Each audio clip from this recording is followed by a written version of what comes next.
that ends the hearing. Thank you. Thank you. I'm out of here.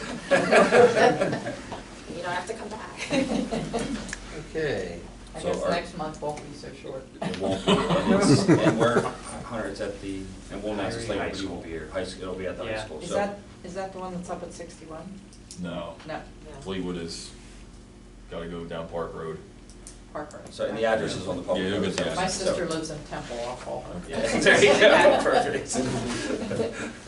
Thanks. Thank you. Okay. If you guys are all right with me moving around here, I'll just clean up and Can we unplug you? get you out of here. Yeah, you can, thanks. Thank you. Okay, so I guess we need to move along. Can I have a motion to approve the agenda for tonight? So moved. I'll second it. All in agreement? Aye.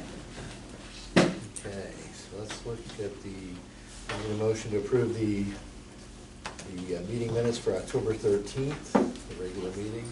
So moved. I'll second it. All in agreement? Aye. How about for October 24th, the special meeting? I'll make that motion too, and there was one misspelling of my name. Yeah. On the 24th. On the 10th. Okay. I'll I second think it. it just probably didn't get auto-corrected. Nope, that was me. That was me. Okay, well, I didn't. I apologize, but I'll see that. There was also one more where, when I was mentioning that EMS is looking for people, the fire service is looking for people, and I think some wording got a little confused. The fire company isn't gonna pay for the EMS training, but, you know, the EMS will do that. Yeah. So anyway, other than that, I have motion in a second, I'll second it. and all in agreement? Aye. Motion to approve the treasury report and bill list for October 2022. So moved. I'll second it. All in agreement? Aye. Okay, public comment, we'll start at the front row, and we'll move backward. Anybody in the first row? Second row? Yes, sir? Should I stand up here? Sure, if you would, just, Cliff Paniton, 2 Genesis Drive, Maidencreek. One reason why I'm here, last month I brought up about the truck brakes on 222 with PennDOT, and someone was wondering if there's any updates with PennDOT on that. Can we move forward with it at all, or? I spent some time looking at the attachments that you put together for me, but I have not started to invest time into it. We were gonna ask PennDOT for a noise study too. that's right. Have they responded to that? I don't recall that was part of our conclusion. Yeah, I think it was. It was, it's in the meeting minutes section. Yeah. I have not, and I will get on that. It's the second issue, which is since the farmers have cut down the field along Schaefer Road, the residents are all complaining about the roundabouts and the lights shining in their windows on like Hope Drive, which they didn't realize when the corn was growing, but now that there's no corn. So some of the residents are complaining that they even haven't put curtains, dark shades, just because every time something goes around, the roundabout is shining in their lights. So we were wondering whether we could get PennDOT to put pine trees around the roundabouts for more protection or whatever, because between the noise and the lights and whatever, it's get to a point where some residents have brought up about filing a class action lawsuit against PennDOT. Good luck. On that one. You're sitting there trying to afford to stop. Huh? The roundabouts and the more. Yeah. So I just, trying to bring that up. Well, they did plant some trees. Do any of them go that far? No, they're not like, they don't. Oh, well, they're not pine trees, they're deciduous. Yeah, I don't know why PennDOT didn't put something in there that would block even sound with the Right. plant, but they planted, it's just not gonna be. Well, we could ask, if they could do some more Yeah. plantings. We'll add that to the email. We can also review the highway maintenance agreement and see if there's any opening for that kind of thing as well. Okay, and there was a contract with them at some point for what they were going to do. So I don't remember, does it have anything in about any lights or sign diary? When they said that they were going to do all this work. If anything that they did, that signed, the agreement signed is tied to the, Send it around about. rather, and the plans that they had on it. Right. They were, And there's nothing in there for that. Okay, so, yeah, we want to address that. And I'm just wondering, instead of an email, whether put that in a letter. I think we'd be much better putting it in a letter. Okay. Yeah, that's all I have. Okay, thank you. Thank you.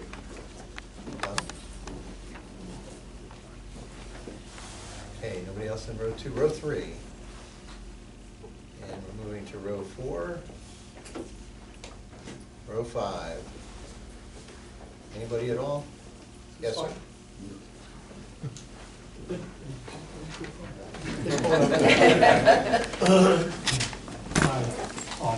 I'm Steve Dimick, 196 Longleaf Drive, behind CVS there in Arlington Heights. The question I was going to ask was brought up this gentleman was in regards to the J-braking, brake arresters things. But I see that's been identified, but I also heard that nothing's been done with that yet. And I would just ask if we could get some type of commitment when that'll be pushed forward so it gets to the first stage of it instead of just letting it sit there. Well, we're requesting PennDOT, for them to do a noise study on 222. And that has been requested already. No. Well, we talked about it, but we'll make sure that the city Okay. manager does That's something. all I want to see. Yeah. I heard that it's been talked about, but I just want to make sure that it gets done. Oh, absolutely. Thank you. Unfortunately, it's a time-consumptive problem, so it's not something that's gonna happen real quick. But we'll get, I'll have the letter sent tomorrow, Okay. and I'll CC the board so you guys can see that it is sent as well. okay. I have a public comment. Pat? This is on behalf of Fleetwood Baseball. We want to extend our gratitude to Keith for coming out this weekend and helping out. We worked on improving the drainage at the ball field there. It ponded and flooded very, very bad. We dug a trench and buried 200 foot of pipe, put some stone in there. It was quite the project, but Keith contributed on Friday and Saturday on 2 of his days off. So we just wanted to make sure that you got the props you needed. It was very much appreciated. You're gonna get it at the Parks and Rec meeting too, just so you're aware.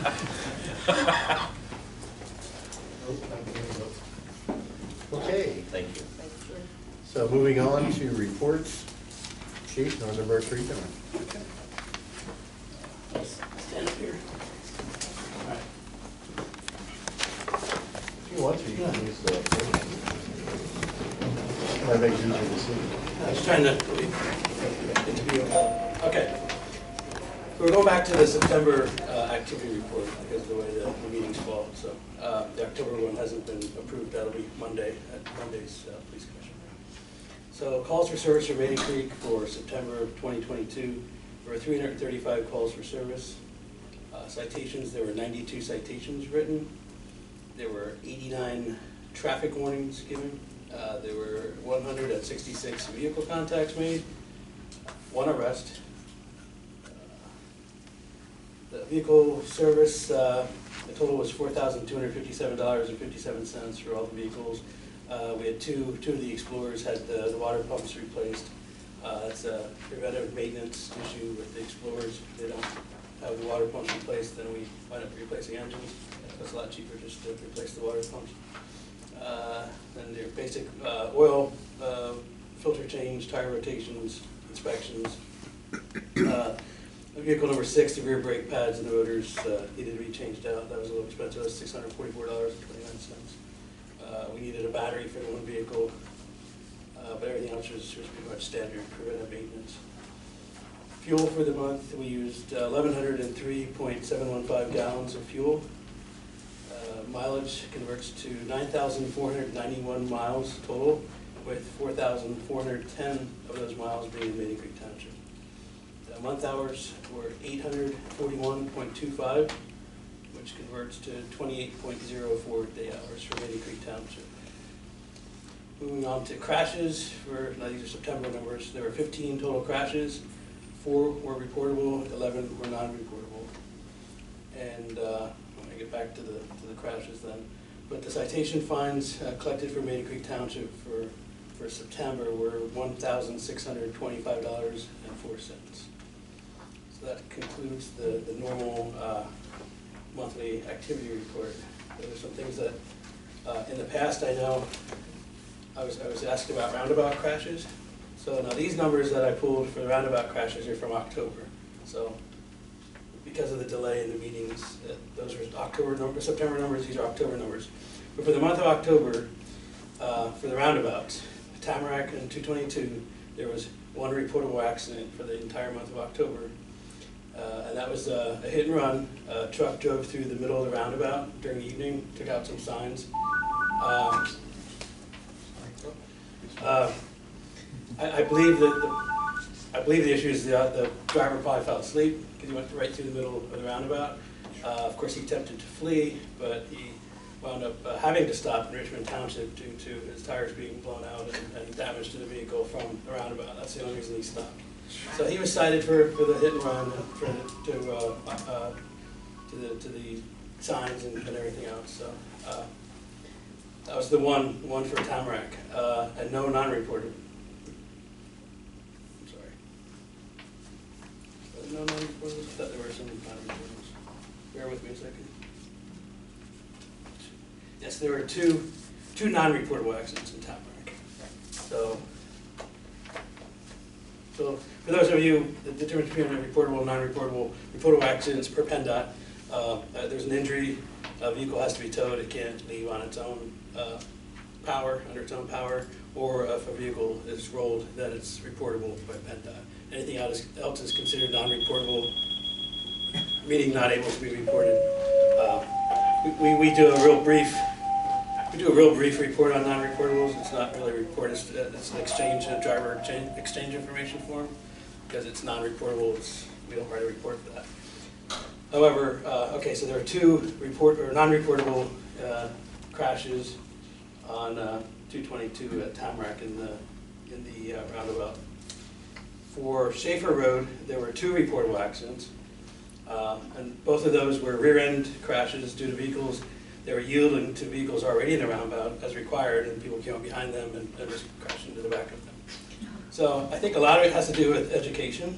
I think a lot of it has to do with common sense. I think a lot of it has to do with poor driving, honestly. People just don't know what they're doing out there, and I don't know a way to solve that.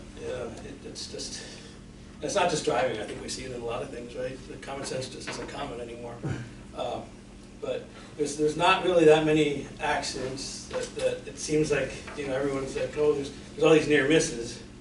Well, part of the design of the roundabout is near misses, right? Like, I think some people think if there's a car within 4 lengths of their car, that's a near miss, which that's part of the design of the roundabout. So for non-reportable crashes for Schaefer Road, there was one non-reportable. So I think as far as the roundabouts go, I don't see where there's not a lot of crashes there. However, there were a lot of citations written. Our guys have been sitting out there. We've had aggressive driving details, and they've been sitting in the area citing people. I know I personally pulled over 2 cars that failed to yield in the roundabout. Once again, I mean, the yield signs are there. They say they don't see them. Well, they also say they don't see the school bus with its flashing lights on too, further down. I don't know how to solve that. I don't know if it's a sun issue, if the sun angle, as was previously brought up, or what. But it's not, as far as crashes, it's not as terrible as people seem to think it is, at least as far as the data is concerned for crashes. For noise, that's a whole other thing. And I hear the noise too, and I'm with you on that. All right, so that's going back to crashes. The other things that happened for the department last month, we finally went live with our body-worn cameras and our in-car cameras. Everything's synced up and working well. And the district attorney's office has agreed to pay for our first year, our invoice for the first year for the cameras, which is $20,855.99. So they're paying the first year, which is very helpful. So that's a big thing. Also for October was Halloween, so we had multiple trunk or treats and the Blandon Fire Company Safe Trick or Treat that our officers participated in to try to give out candy to the kids. We had a lot of candy that we actually had left over from the Friday night before Halloween that our officers actually were handing out as they drove around and saw the kids. So I just think it's a good public relations thing. It's good to do, and I was glad to see that, that we didn't do that last year, so. And I think that's everything I had to present.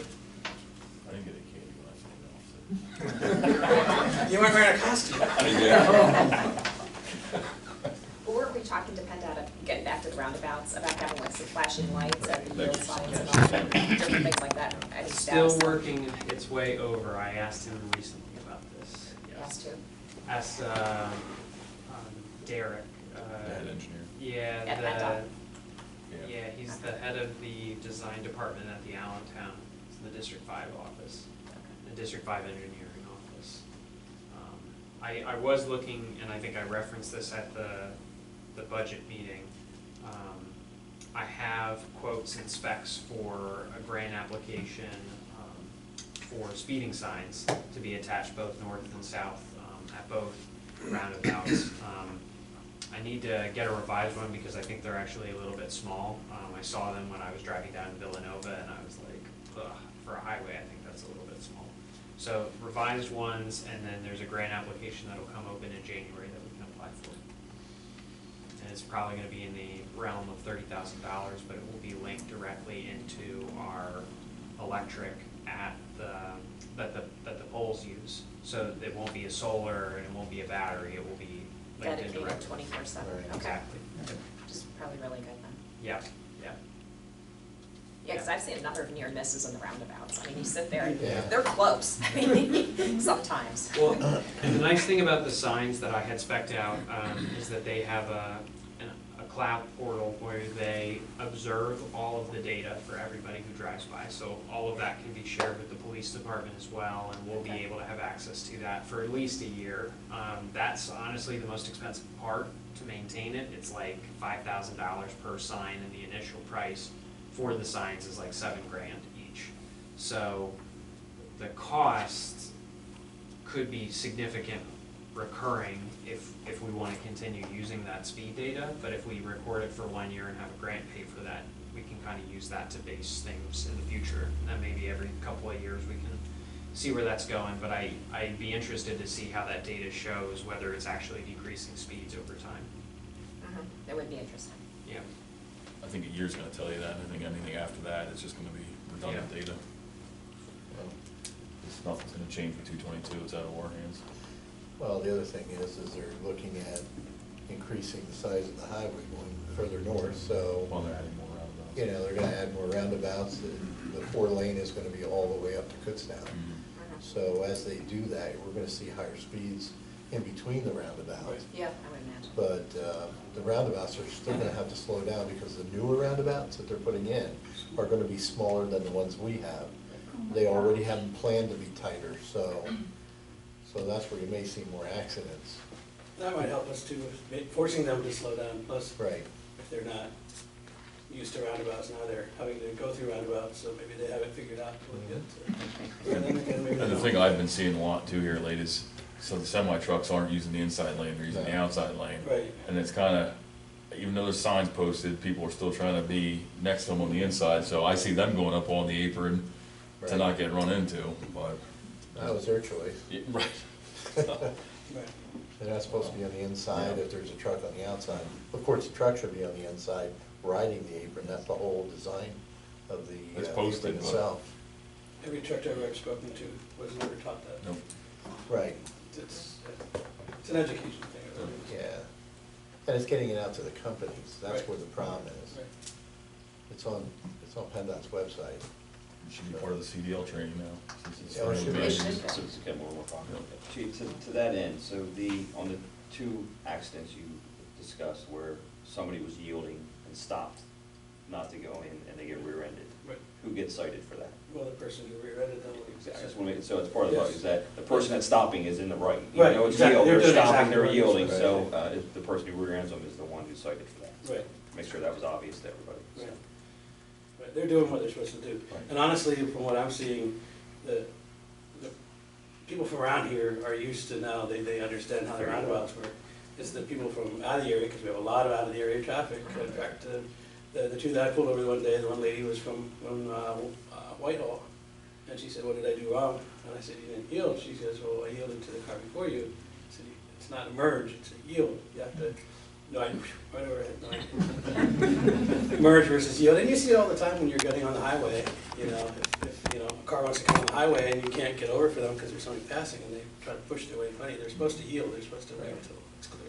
People just don't, I don't know. It's a psychological. And the truck that went through the roundabout, Yes, they're gonna be paying for the damages to the, yes, Oh, they're sure. gonna be, yes. all right. I'm sure that's points on that CDL too, so. I honestly think they probably fell asleep. All right. Because he said he thought he hit something. Well, he drove right through the center. Took out, I don't know how many signs, and also was that tire that was there. As in flat tires too, that would be included. Yeah, that should be included. Was there any so. damage to the concrete or anything? Like, I don't care. There was stones spread. Yeah, stones were spread, and the tire was laying there for. Yeah, I saw the tire. Yeah. That's what that was from. What do they say, when the rubber hits the road? Yeah, literally. What about his oil pan? Yeah, no, it's up high enough, I guess it's good. Yeah, like you didn't have a diesel fuel leak. Yeah. We should have done an inspection on the truck afterwards and it's out of service. Well, you would have been on a service, had flat tires. Yeah, it could Yeah, be seen. It didn't Tires need themselves are inspection. fine, Yeah. yeah. So that's the second person that we've had that I'm aware of that got a car, a BMW totaled out, gone through there. Told the fire department he was doing 110, told our guys he was going 60. One of both counts. Yeah, he didn't want us over the limit, he destroyed his own car, so. Okay. Anything else for the chief? I thank you, sir. It's all right with you, I'm gonna take off, I'm not That's feeling fine by me. best. Okay. Thank you. Thank you. All right. Have a good night. You as well. Thank you. Okay, we move on to Tom for our engineer's report. Thank you. A copy of the report has been provided to the board. The subdivision review status checklist is item 1. All plans are current, so there's no action on subdivision review status checklist. There is action on a request made by Joe Jazz, their preliminary plan. There's a requirement that the final plan be submitted within 1 year of the preliminary plan approval. They've requested an extension for that, and that extension is for 1 additional year. The Planning Commission made motion to recommend the board grant that time extension for the submission of the final plan. Okay, I'll move that we grant the time extension for Joe Jazz until November 13th, 2023. I'll second that motion. All in agreement? Aye. Yeah, that's that. Just let the board know, with the Planning Commission, the overlay district regulations will be probably reviewed by the Planning Commission as a final at their December Planning Commission meeting and recommended to the board at your December meeting. In addition to that, since we're looking at zoning, we are looking at some zoning items to review with the Planning Commission. Removal to storage and warehouse by conditional use. Removal of the height allowed to equal the increase to the setback, which is a controversial item. We're looking at enhancing the landscape regulations. They will be very similar to the landscape regulations that we put into the commercial overlay. There will be some additional ones that are added to that, but then those landscape regulations will be in effect for all zoning districts. And then we do have the Act 50 small cell tower regulations that we want to get into the cell tower, to get that up to the newest act. So you're making multiple recommendations through this Yeah, one? we're gonna put all those together. Instead of doing multiple, Right, I understand. So it would be zoning. like one big package Right. addressing different sections of the Right. zoning ordinance. Okay, so it's not just the overlay? just not the overlay. Okay, yeah. well, good. I'm glad we're Yeah. looking at all of that.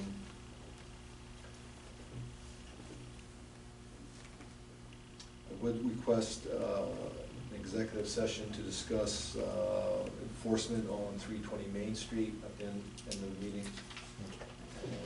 The Walnut Tree Drive culvert permit has been submitted to the Army Corps of Engineers and to DEP, so that is in their review process. And the MS4 report, your MS4 report was submitted, and you received from DEP the letter stating that it is complete and acceptable. So we're in good shape with that, although we do need to, again, look at your stormwater ordinance regulations to bring them up to compliance with the new state model ordinance requirements. And how does that change? Very minor. There's some minor things that they have in their model ordinance. I don't have them, but we'll bring them to you into that model, into your stormwater ordinance. When were those enacted? I just- I think September, Okay. or September, I think September. September of this year, I think. So how much time do we have to update ours? They just want you to get it done. So they didn't give a deadline on it? Okay.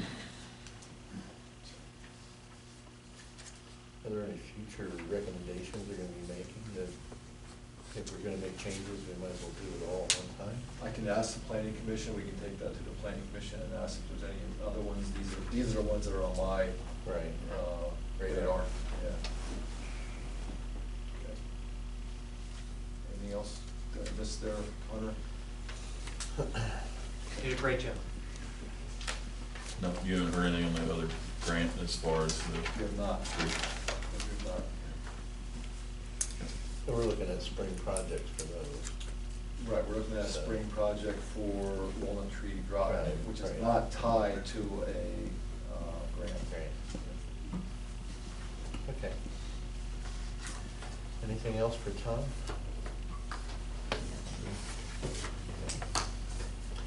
Solicitors report. We already covered the hearing, just an announcement that the warehouse hearing will be on November 30th at the high school. They're all ready to go. Obviously, it will be handled much like we did the one earlier tonight, however, probably be a little bit more organized on how they present their case. We are anticipating several witnesses. I will send out an email to the board. They have told us that they will need at least 2 nights, potentially 3.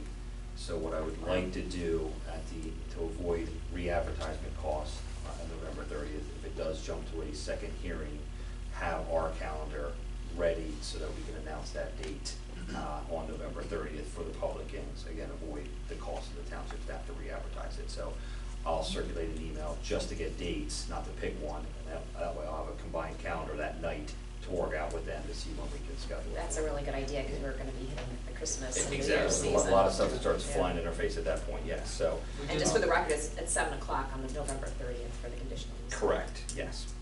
We did pull the calendar for Fleetwood High School, Yes. so we'll be able to have So 99%. what I was gonna do is I was gonna look at that calendar.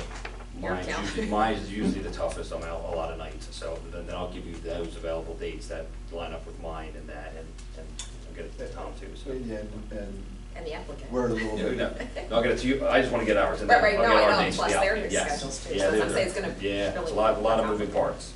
Eric, could you also just address the sanding issue that they'll have to make if there are people outside of 1,000 foot? Sure. So, the position I will take or recommend for the board to take at that hearing, or any hearing, is that if you're within 1,000 feet, you're automatically a party, or you could be a party to that case. And the reason that's the limit is that that's what's in our code. So that's where the letters go out to. So I think it's gonna be really, the applicant at that point is gonna be really hard pressed to say that that list of people aren't parties, because we acknowledge them in our code that that's who I'm sending notices to. Those notices will go out to about 170 people or property owners, there might be corporations in there too. Those letters will go out Monday. Have them all prepared, I'm sending them out 2 weeks ahead of time. How so, many are there? Like 170, 170 people are within 1,000 feet? within 1,000 feet. I Okay. think for Property this, owners. the property owners, exactly. For this one, there's 30 or 40, I think, for the one this evening, so that's the difference. Sure. So those will go out. Beyond, if you're beyond that, what I would expect is that you should still come up if you want to be a party, ask to be a party. However, at that point, the applicants would be able to ask you questions as to what is your standing? How are you different than somebody else? And that's really what the standard is. How does this applicant or that applicant or application and use proposed development affect you differently than just a normal person from the Maidencreek Township? And then we'll hear both sides of that argument, and then I'll make a recommendation to the board whether they accept those people as parties or not. I would fully expect, regardless of what our decision is, that the applicant's going to object to all those people. Doesn't mean we won't accept them, we still may, but then somebody in a black robe, if it gets appealed, will decide whether we were right or wrong. So. Is there case law on that? Sure. Oh, okay. And the odd part is the standard in front of us is different than the standard to appeal it to court. Oh, I'm sure. So, I expect so the that. case laws, it's a little loosey-goosey. You have to be real careful on what standing you're reading. Is it in front of this board, or is it in front of appealing it to the court? Oh, right, because we're quasi-judicial as opposed to, Exactly, you know, exactly regular right. courtroom. So Right. yes, so it'll be a case-by-case basis of anybody beyond 1,000 feet will be case-by-case, and we'll just see if and they may not argue, they may just let you all in, so I don't know, but we'll have to deal with that if it happens. Okay. But we will start out the exact same way, which we'll put in board exhibits. We'll let the applicant introduce themselves. I will then ask the public whether anybody wants to become a party. There's no cost to be a party. However, you can't appeal that decision unless you're a party. That's really what it gets you. So there's no cost. You're going to have the same rights during that hearing to ask questions and or present anything that you want to present for or against it. You just only have a right to appeal if you become a party. Could you briefly just explain what standing is for anybody who might not be familiar with it? So it is what I just said. So it is that, well, standing is that you've got a right to be a party to the case. So you've got a right to come in, and again, for us, it is that you are somehow different than, so if somebody's from the far end of the township, they would have to prove that they are somehow impacted by this different than somebody else from the township. And why that 1,000 feet is important is that since you're so close to the property, the ordinance assumes you're different because you're so close that it's going to impact you. Yeah, likely. Right, yeah. So, but if you're beyond that, then you have to prove that it's going to impact you somehow. So, but the standing is essentially that you become a party and then you then have a right to appeal. So. Mr. Pendleton, you have a question? Yeah, so you're going from the outer corner of the real estate 1,000 feet in all directions, right? Correct. I mean, I think a lot of people understand the 1,000 feet rule, like if somebody wants to put a swimming pool in their backyard, everybody within 1,000 feet or whatever gets one of those letters, but I think people are upset in this case because it's not so much the warehouse, even though they don't want the warehouse, it's the roundabout that's gonna affect the whole township. So people coming down Schaefer Road and they're not gonna be receiving that letter, even though they, Correct. you know what I mean, that's why a lot of people think that's unfair. And that's gonna be part of the impact that might bring them to recognition at the hearing. Sure, exactly right. So, I'm not within the 1,000 feet. No, I'm not but I saying have- that doesn't limit it. That's, Yeah. I'm just saying inside 1,000, I'm gonna fight tooth and nail with if the applicant objects to it, and say, I'm just gonna tell this board right now, we're accepting it. Automatically. They're automatically in. Yeah. Our There's no ordinance limit accepts to them. the amount of time people can speak, like 3 Or- minutes or something like that, because that's gonna be a problem. I agree, it could be a problem, so, and I think we're gonna have to deal with that night, kinda come up with some rules to see how many people want, and the individuals may not get a chance to speak until the second or third hearing. They can ask I mean, questions. as long as they can speak sometime. At some point, they absolutely will have some point, that's the whole purpose of the hearing, is to get the public's comment on it as well. But again, just like it was tonight, the first round that the public has is to ask questions of each of their witnesses. And it's not to come up and say, I'm for or against it, or start attacking that witness, it's ask questions. And then at the end, once the applicant's done with their case, then anybody from the public can put on evidence as well. They can bring in their own witnesses, they can bring in their own attorney. Experts. Yeah, experts, anybody like that, or just stand up, get sworn in, and say they're for or against it, and why. But it is kind of broken down to those components, which is the procedural stuff up front, which is putting in the exhibits, things, figuring out who the parties are. Applicant presents their whole case. We ask questions of all the witnesses, the public asks questions. Once the applicant's done, then the public can bring on their witness. And actually, quite frankly, the township can bring on some of their consultants and ask them questions as well.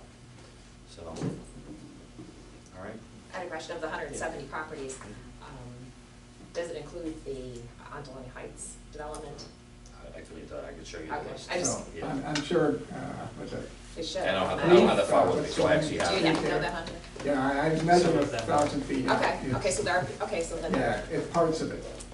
Sorry? It's within 1,000 feet, yeah, parts of the. I would expect that they would be, so, Yeah. yeah. that's I just- wouldn't think so too. Not all of the development is though. Well, no, agree. no, I understand Yeah. that, but if part of it is, then there's certainly, I mean, Yeah. And I've had arguments at these hearings where somebody says, well, my neighbor got one and I didn't.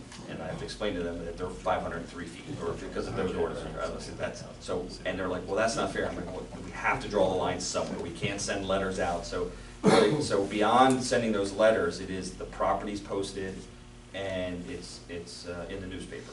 So we are getting notice out to the entire township in those ways. I'm sure it's on the website as well.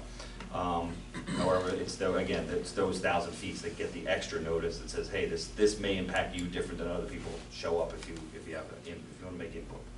And that development in particular has one right. entrance and exit. Gotcha. Right. So everybody's gonna be impacted by Right. the development. And that may be their selling point to you guys, Right. in that even though they didn't get a letter, they're in that development, so they are a little different than the rest of the township, and then it makes sense. Yeah. So, I also just wanted to add quick, one of the specific properties on that list is Rawa. I did speak to the executive director, and he acknowledged that I had sent him a copy of the review letter and the application, and I sent him everything that they had submitted through Dropbox.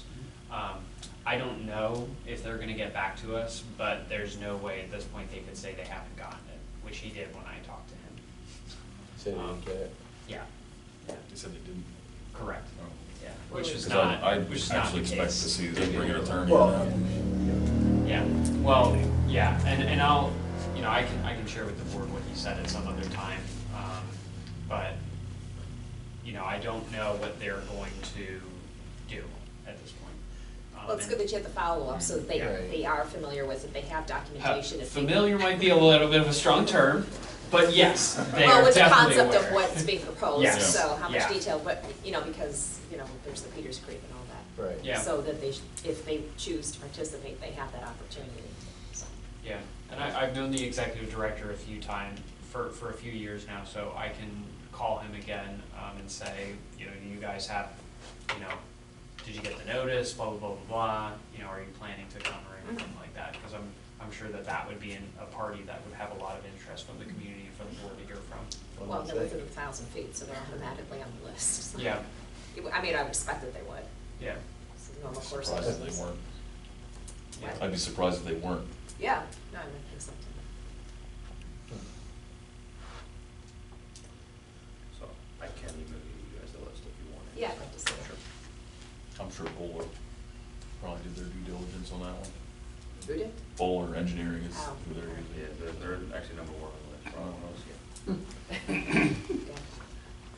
Were there any other questions about the process for the conditional use? Okay. we do have the noise consultant on board. He will be reviewing the noise report and giving us a written report of his by the 16th next week. Next week, yeah, and then he'll be prepared to testify. We'll have to discuss, between the noise expert, the traffic, and the hydrogeologist, who do you want and what, when you want them. And just have a kind of dumb question, maybe not a dumb question, but, so they did this traffic study in a weird time when they were doing construction and it's just. Schaefer was closed. Yeah, so It's supplemented that. can we audit this? Audit their record on this? I don't know what you, So, they supplemented their report though with updated data and information based on the opening of Schaefer Road. these are estimates though, Yes, yeah. but basically, you know, we can, yes, you can definitely challenge it or whatever. I mean, it's more in the PennDOT's court than Mhm. our court.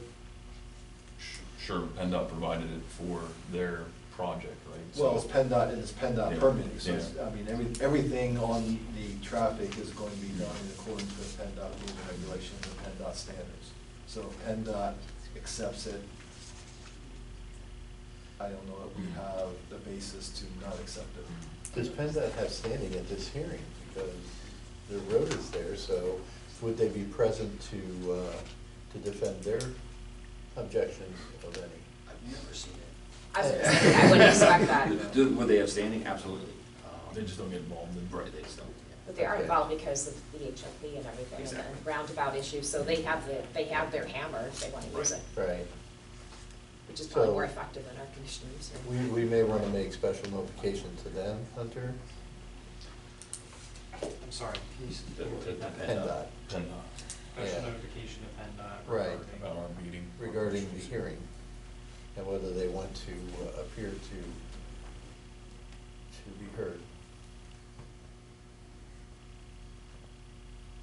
And when do we need to give notification of our experts if we expect them, or, you know, Well, to testify then? Yeah. I mean, they're gonna need notice, right? You're gonna want them there doing all the testimony, or if you only want them there to be, you know, to put on, or for you to question them.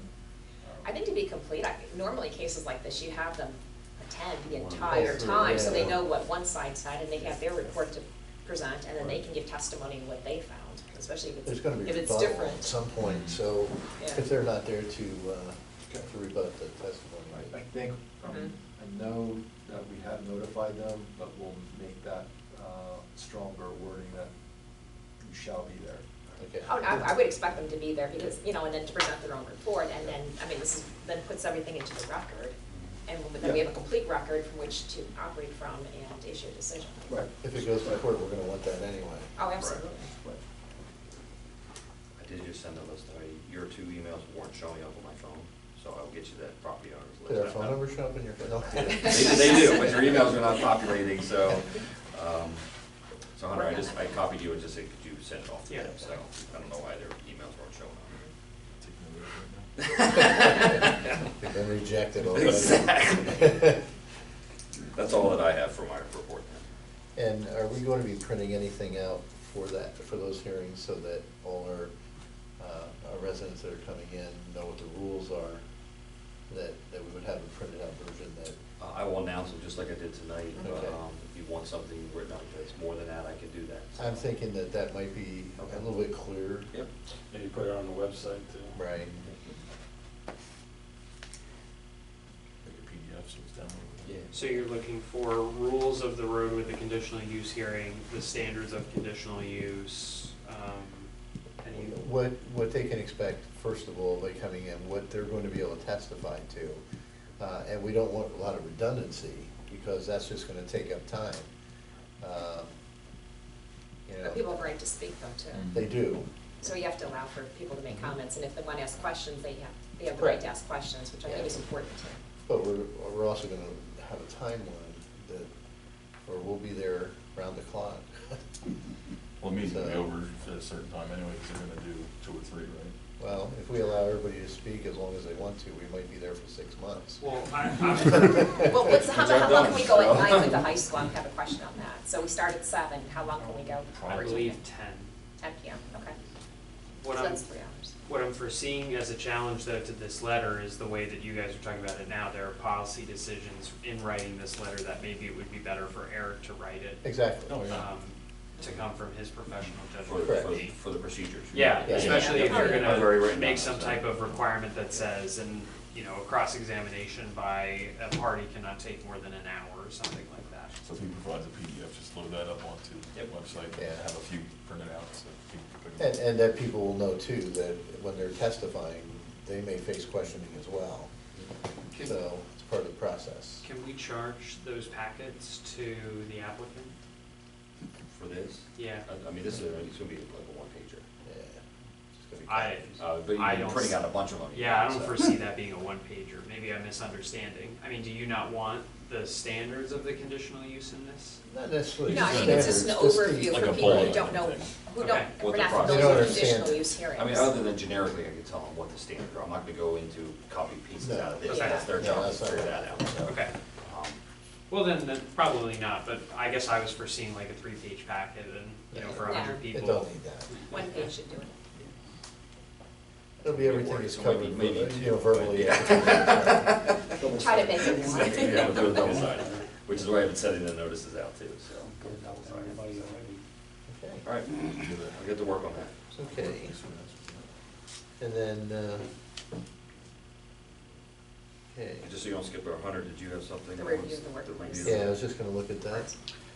So Chris did not connect with me. He had a funeral that he was attending, and I think that with the holiday, things were messed up with his schedule, so he didn't respond back to my comments that I had. So I'm looking at a final approval for the December meeting. You guys have been able to see the draft, so if there's, you know, concerns that you guys have. My bigger concern was trying to expand it so that it would cover all types of workplace harassment, not just that of a sexual nature. So if there are any comments that any of the board members have on that policy, happy to do it. A lot of it is legalese because harassment is just such a big area in the law. The workplace harassment may be a little bit more subjective because that's more localized policy than it is legal. I think Chris just got done doing the whole policy. Yeah, well, that's what he pretty much gave us. I think the Right. workplace one, I wanted to have it fleshed out more so that it's explicit. If you read some of the very broad details, it includes all types of harassment beyond that of a sexual nature, but all of the descriptors around any type of behavior are all of that of a sexual nature. So it, to me, is a problem because you're gonna use a singular term, you know, in the headings of certain areas to apply to anything that you see in the workplace constituting harassment, just not of a sexual nature. And that, to me, you know, if we got into a situation where a member of the bargaining unit was concerned, I really think the association would hang their hat on that and say, you might want that to apply to everything, but I see nowhere where this standard of behavior is included in that. So that was my concern that I shared with Chris. Let's see how he washes it out. Washes it out. So we're tabling it until December. Yeah, until December, yeah. Okay, so we can move on to our manager in public works. I didn't realize that the 2nd of January is a holiday. So I would suggest that we do January 3rd as the reorganization meeting, or we can do the next Monday. We'll do January 3rd. Yeah, That's Thursday. fine. Okay. Yeah. Just wanted to let you guys know the holiday lunch is gonna be the 16th of December from 11 to 2. I'll invite all the boards and the staff and everybody to that as well. Announcement of work schedule change, starting on Monday, the road crew is gonna be going to 5 days a week, 8 hours a day. Finalized printing quote. I wanted to put this on here because it is over my threshold. If the board is comfortable with it, we'd like to go forward with Little Mountain Printing, which is $6,079. I did provide additional quotes that Christina actually got. We don't need additional quotes in this case. We can go with anybody that you'd like to, but Little Mountain is who we recommend. This would be paid by grant money on the back end, reimbursed for it. I don't think the grant money covers all of the calendar, but it covers all of the postage and a percentage of it that's dedicated to recycling issues. Is that who we used in the past? Yes. We've used different companies in the past, but Yeah. Little Mountain, I think, has been the most recent one. Yeah, and that's who we've been using for the newsletters as well, right? Okay. Do you want a motion for that? I don't know if we really do, as long as I'm you're okay with, Okay. yeah, Yeah. All right. I'm okay with filling out. Update on UGI work, they responded with an email saying that they can meet as early as the 23rd of November, so we want to have a staff meeting at some point. It may not be the 23rd, but hopefully in November or December with them. We provided them an updated list of all of the permits that they issued. Some are complete, most of them have issues that we want addressed. So we're working on it. We did not do a stop work on that. Correct. Yeah, all of their permits are still active, and the primary reason for that is because work and everything but Onalani Heights has been completed, and we're hoping that we can get some cooperation on Onalani Heights, and that they have remediated the biggest, most glaring issues, I think, came. Work is coming, I'm confused because I think they have a giant pit open on 73 this way. Right next to the hair salon That's there. Buckeye Pipe. Is that, oh, that's who's Buckeye that? Pipe. That's separate, yeah. Yeah, Yeah, what are on they? Ena Avenue, is that Yeah. right? They're Yeah. replacing that crossing of 73 there. Okay, the whole thing, okay. We just got significant ones for Comcast as Yes. well. So we have Keely, Comcast, 2 different groups for UGI, one for 2 new homes that are constructed, and then this big one that's been the problem. Okay. I would, maybe it's the wrong time to bring it up. I have a question about it though. So, like, I see a lot of, and it's not a bad thing, but I see a lot of people sticking solar panels on their roof around here. These different companies are going out and giving, you know, free panels, yada, yada. What's the, that they still come in here for a permit, is it, that's all out of it? Yes. Oh, yeah. I was gonna say that's, Their permits are usually expensive. okay. Cause there's a lot been going up here lately. I was just curious. I haven't heard anything about it in here and I was wondering, are they sneaking through the cracks or what's going on? Fuel oil keeps going up to $7, our Yeah. heating oil goes up to $7. And electric rates. Yep. It's going up a If, little bit. if there are specific issues where residents think that somebody installed something without getting a permit, you know, we can address that, but we. I didn't think it was the case. I just Yeah. noticed a lot was going on lately. It is a permitted Yeah. item. Yeah, I think in almost every group of permits that we get from DEP, there's at least 1 or 2 from solar. Oh, I know it's permanent. I know. I just didn't know if they did like how they were doing it. So, I can certainly share that list with the board if you guys would like to see it for UGI. You know, Brian, Keith, and I have been working with Tom to try and get up to speed on making sure that they're, you know, finishing everything. They did give us a rough outline of a schedule for all remediation work, including cold patches and replacement of concrete slabs on sidewalks that they drilled through in December, and then in spring they would come back for a final, Bearing course. yeah. Cabin work. What about places they cut and they didn't do anything with? Because there's a place on East Western around the bend as you're going up to Hoke that they cut. There's cut saw marks there, but they didn't do anything to it. They- Those should be sealed. Mhm. Oh, They- for they- sure, they should before be winter. sealed, yeah. Or they're gonna be putting a new road in. We'll be putting it. So are they improving then as far as compliance with the issues that you've been having with them as a township?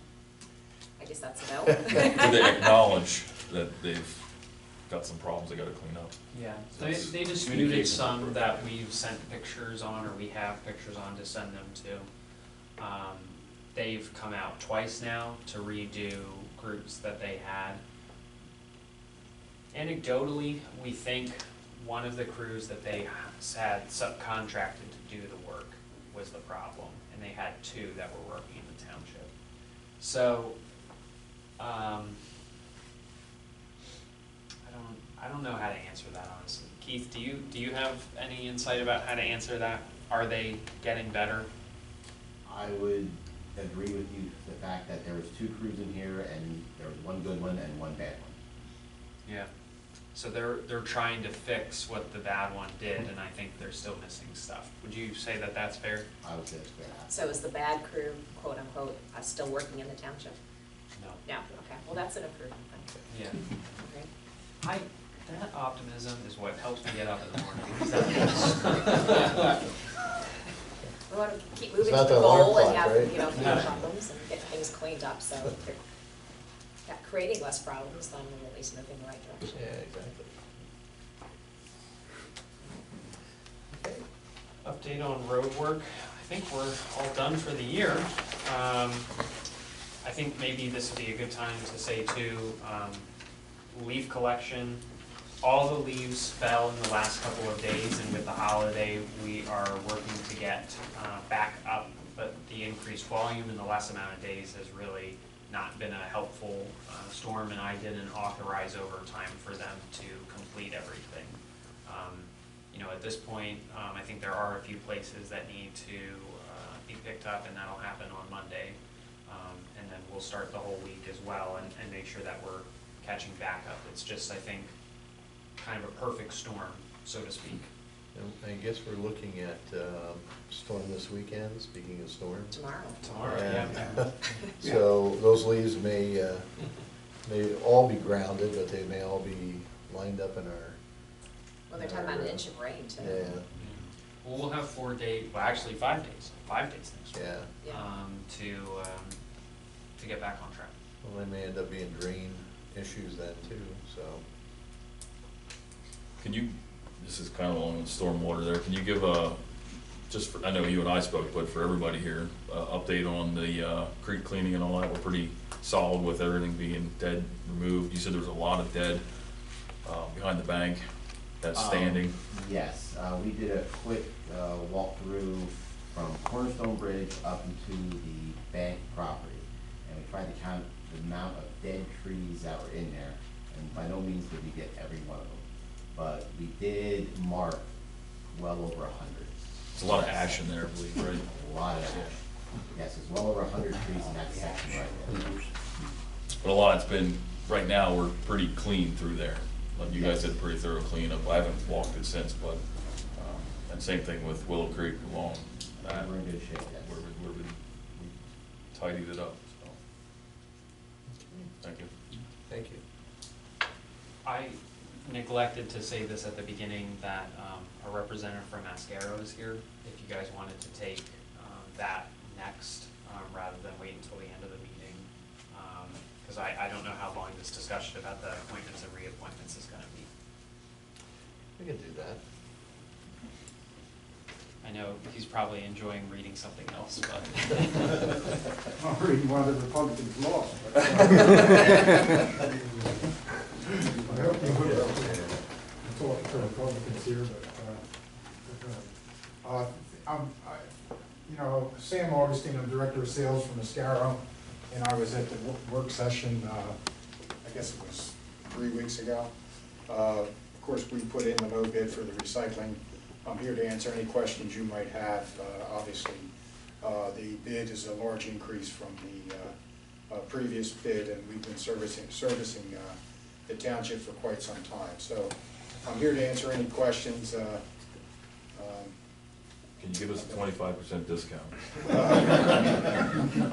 I'd like to, but I can't.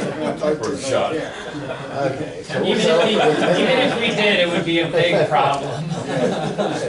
Yeah.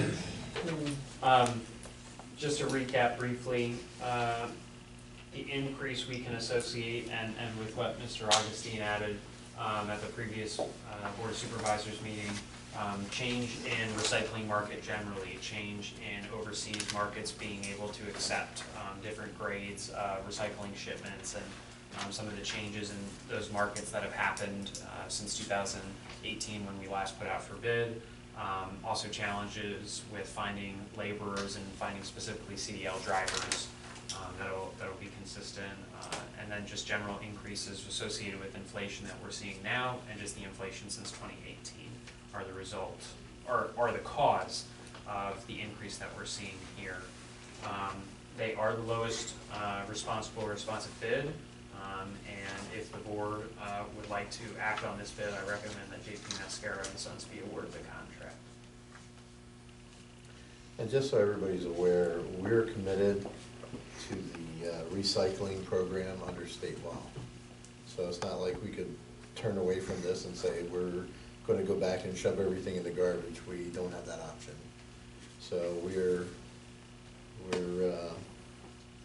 under a responsible penalties if we don't follow through. So yes, what's the desire at this point? I guess, does anybody out here have any questions for? Are they gonna keep it the same days? I mean, on the calendars, they have the red and the blue, I mean, In the bid, I believe the contractor has the option to change after they have been identified as the lowest responsible bidder and approved by the board. That has not occurred yet, so he could only speak to that informally at this point. okay. You know, I wouldn't be certain of that, but, I mean, because right now it's Fridays, and certain Right. areas are Yeah, second and fourth, and the others are one and three. Third, yeah. So with that, okay. It would probably, I would. So it's I would think it'd stay the same. Yeah. okay. I would think it'd stay the same. But one thing is for sure, if the days did change, we're gonna put out a new mailer, whether the days change or not, that goes to every homeowner, so you'll know the dates of collection. And it'll also have a lot of other information about the whole process, so, okay? I also wanted the audience to know that the price for Maidencreek is very similar to the prices for Wyomissing, for Amity, Shillington, that we've been awarded those contracts recently in the past couple months. And we're facing such drastic price increases, it's very, very difficult to even keep up with the current situation. The inflation rate that they're talking about really has no bearing on the business we're in, because fuel is such a big part of it that fuel has doubled since the last time we serviced the community. Our driver wages have gone up 60% since the pandemic, and due to shortages of drivers. And steel costs, truck costs, everything have gone up in large percentages. So, but I think the best thing that the township's receiving is a long-term contract, because we can only go up the CPI after the first year. We're locked in. And there's a financial guarantee, there's a bond on this contract where we can't change the numbers, just as you've had in the past. And we also put that in our calendar, so we want to make sure it makes it to the calendar as well. I was gonna mention that too, because I don't think that we're anticipating any change, but if there was a change, we would need to know about it, Yes. because we're gonna Yes. publish the calendar, so. Yeah, because I already have almost it all done. Okay. With the recycling and everything. Yeah. So if we award tonight, you should be able to give us an answer within, what, 7 days? I would certainly talk to the general manager tomorrow Okay. and get you an answer right away. I don't anticipate a change in the days. you'd be referring to Mike. the Mike superintendent. Guy. Yep, Mike Guy. Okay. Yeah. I'll call him tomorrow. All right. Any other, yes, sir? I just made some general questions on recycling. One is, what you collect in Maidencreek, does any of that end up in that Reading recycling bottle thing that they're starting? Well, we actually have the recycling plant in Birdsboro, but the Reading, are you speaking about DAK? Maybe, but it's for the Yeah. plastic bottles particularly. right? Yeah, they make the plastic, I'm sorry, they actually grind down the resin there. And we sell them plastics from our facility. Okay, then they grind that down, they grind the resins down to ship to the plants that are making the bottles. That's what they do, that's what DAK does. Oh, okay, so they don't actually make the bottles. No, but Nestle is in Browningsville, I believe. So there's bottling plants in the area. That's why they located there. They're actually owned by a Mexican company. They were a United States company, but then a Mexican company bought them out because the United States company that put the plant there went bankrupt. So, yeah, we deal with them, and we also pick up their waste. So it's a good, what is it? I can't think of the word. Relationship. Synergistic. Yeah. One other just real general question, I've always wondered, here's garbage trucks. Years ago, we used to have, through BFI, you could see they had dedicated recycle trucks. Mascara comes through, and are those dedicated used just for recycling Right, in other words, since it's single stream now, it looks like a trash truck, but all the materials are going into the it's a recycling truck, all the materials going in there. You can compact the materials now, and it goes to the plant, and then they're all separated. It doesn't matter whether it's paper, cardboard, plastics, bottles, and glass, etc. So since it's single stream, it goes in and crushes just like a trash truck would crush. And then it's dumped on the floor, and when you look at it, you say, oh my God, it looks like garbage. But then it goes through the process, and I'd say about 15% comes out is contaminated, and then the rest, 85% comes out the back and it's turned into bales of the product. And what your manager said was really insightful. That in the last 6 months, the value of recyclables has gone down 72%. So the market's crashed for recyclables, but the township has to recycle. That's the law. So the market's going way down. There still are markets. It's just the markets are going way down. I think it portends a recession is around the corner, because there's not a demand for product. If there would be an increase in the price that you sell your recyclables for, would at some point that lower Maidencreek's cost? Well, for the next contract, it could certainly be a possibility. That Theoretically, yeah.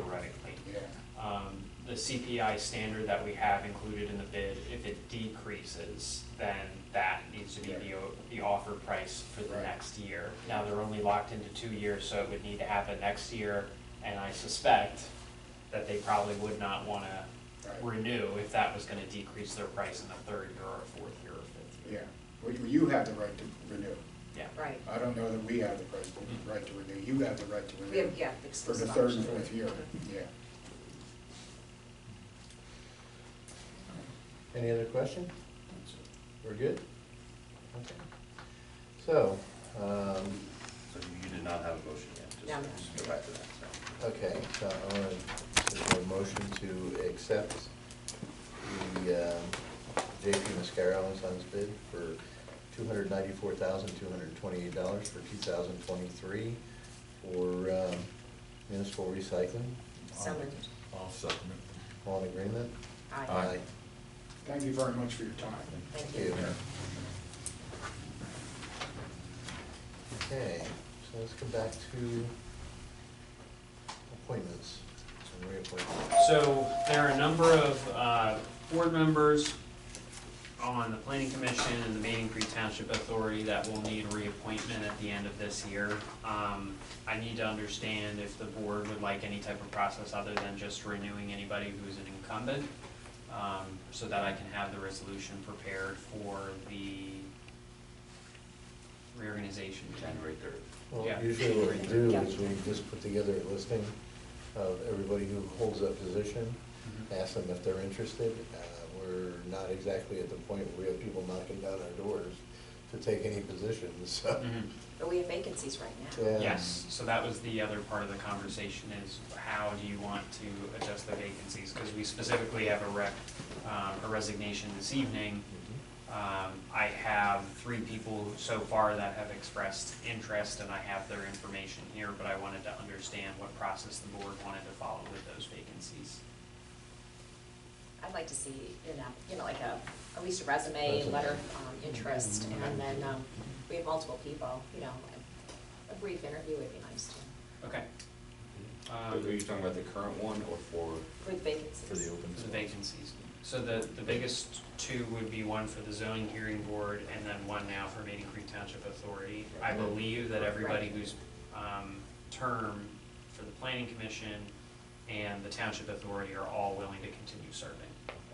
And generally, they send us a letter indicating that. Right. Yeah, well, they've called me on the phone, or one of the members at the planning commission talked to me at the meeting. So I wanted to understand what you guys wanted to do, rather than me just going ahead and preparing the resolution, and then you're like, we want to see who else wants to serve. Do you have any of the reorganization books from years gone by? Yeah. Okay, and you see how they're laid out. That usually works pretty well for us. has the name, what their timelines are, and, and we just go through the appointments as they're necessary. Yeah, well, I just didn't want to be the guy who made the assumption that this is how you wanted to do it. you know. Yeah. When we have somebody that's interested, we definitely want to look at that, if we have multiple interests. Well, right, that was the issue, because we have Right. multiple vacancies right now where there's nobody serving, so, Yeah. and you're indicating there's 3 interested in the water For- authority? For the water authority, we Okay. have one alternate who I want to ask to serve as the regular member for the zoning hearing board, and then try and find another alternate for the zoning Right. hearing board, and possibly look to those 3 people who Exactly. have submitted for. But I also, when we had chatted about this, Heidi, I think one of the things that you wanted to see is if we could post it on the website and see if we could accept applications publicly Absolutely. that way. Yeah, if anybody's interested, we serve. I mean, that seems to be a problem for years. Can you serve on 2 at one time?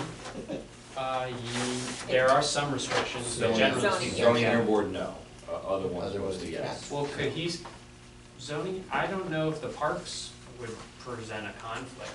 Yeah, most of the time zoning does. Okay. I think it's exclusive when. Zoning's the one that creates problems. Yeah, so anybody serving on the zoning hearing board cannot serve on another Another- board or commission for the township. The other advantage is even just putting it up, or even when you have interest from current people that want to just renew their term.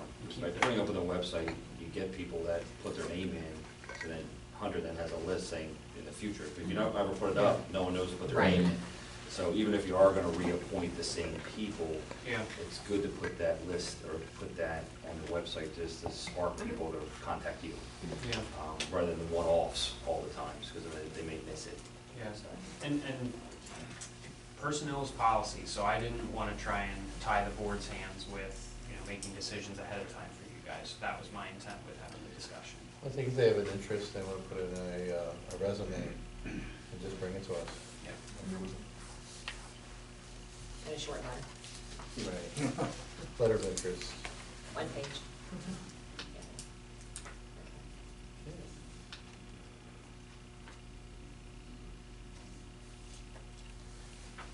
I'm just writing a note here, I'm sorry.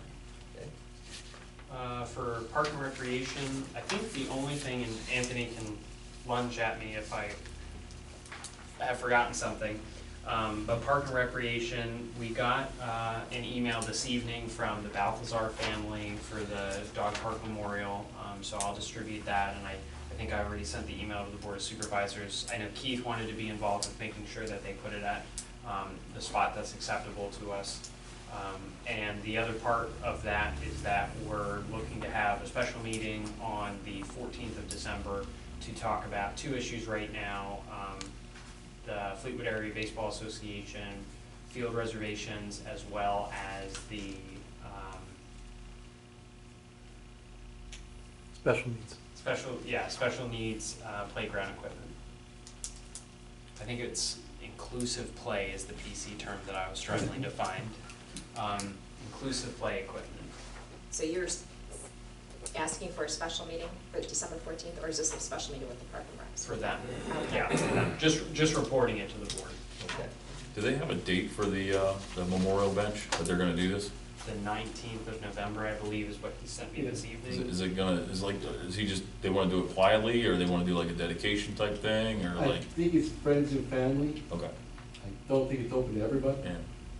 Which was not entirely consistent with the conversation we had before, so I wanted to try and talk offline with him about that. No, that's fine, I was just curious, Yeah. what was the date again? I believe the 19th of November. I can check my email here.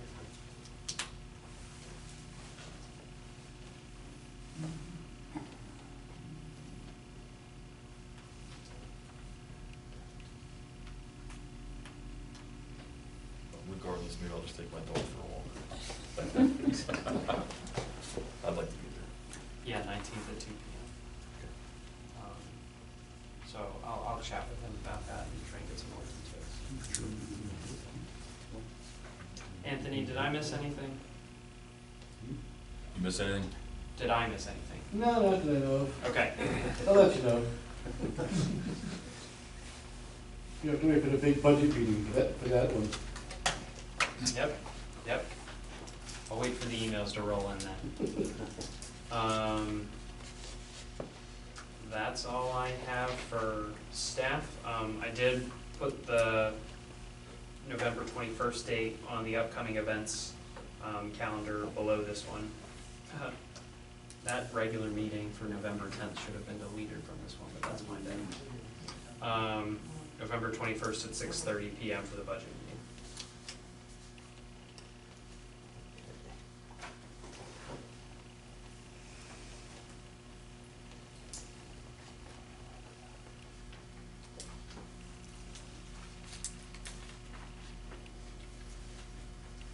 That's at 6:30, correct? Yes. Okay.